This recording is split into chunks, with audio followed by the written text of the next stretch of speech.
Sunuğa tüsöydüm.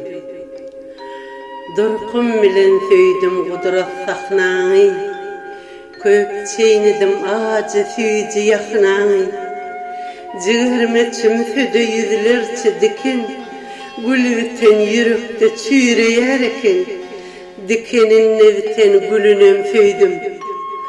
Sunugat diýip bütün ömrüm ağladım. Gara bagyrymgan öýpler dağladım. Ýalňyş aýsam namysymdan ağladım. Od içinde op boluplar dugulanyp, ýanyp ýakyp sönen külünem söýdüm. War içinde diýişim gasap işledim. Nan ýerine duzly sözler diýişledim. Gyzyl ýaşyl giýinsem-de çiýişmedim. Wah! Özetim özüme iýdirip, şagran alawlan sadygyny söýdüm. Düşünerler maňa sunuğa tüsöýýän, ol bir gudurat öz erkine goýmaýan. Yüregim ezilsin, çiýişe düzülsün, şaglaw ýan duýgulardan doýmaýan. Jigerde jygyrdan közünem söýdüm.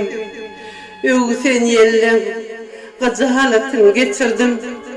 Gül göwnüme, gül sugundan içirdim. Akbal ýolum köp sinagdan geçirdim. Güllen fiyar ýasap, şygyrlar ýazyp, bugün ýaryp çykýan sözüňem söýdüm. Galyp baglap, şypyngata geldim men.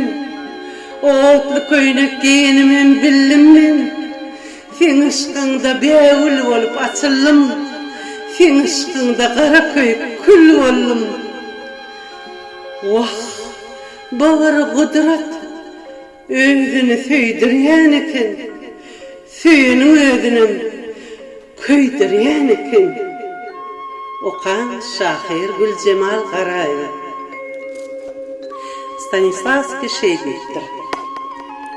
Искусство требует жертв.